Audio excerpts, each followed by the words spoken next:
Jedan naš domaćin je jedva uspeo da malo odomaći svoje urbane devojke, pa je jedva dočekao da im pokaže sve što je njegov rodni kraj ima da ponudi. Pogađajte, to je Vlada koji vodi Cecu i Aleksandru u obilazak Pranjana.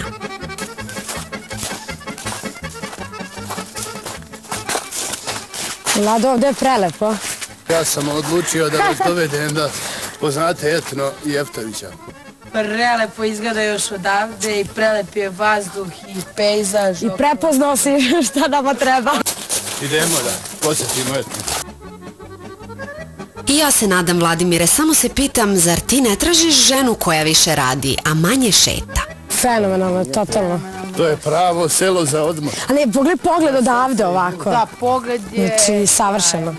Rešio sam danas da ih dovedem u jedno staro srpsko domaćinstvo, pošto se u ovim domaćim poslovima malo teže snalaze, da dođu da vide kako je se nekad živelo na selu i da vide ambare, znači to sve šta ima tu. Ali za mene je ovo odmor za srce i za dušu. Moje impresije o Etno selu su potpuno predivne. Mislim, nikada nisam bila ovde, niti u nekom drugom Etno selu. I obično sam negde provodi i lepotu vezivala za more ili tako neke atraktivnije predele. Ali stvarno je jako lepo doći ovde sa društvom, provoditi neko vreme, jako je mirno, divan je vazduh.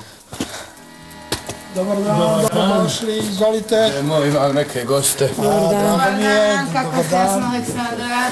Ja sam Slobodan Janković. Sad ja vidim da je Vlada imao plan. U ambijentu Etno sela, u stare srpske običaje, on će pokušati da zainteresuje devojke za seoski život.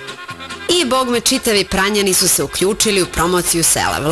Vladimire, pa tvoja ženidba izgleda pitanje od državnog, seoskog interesa.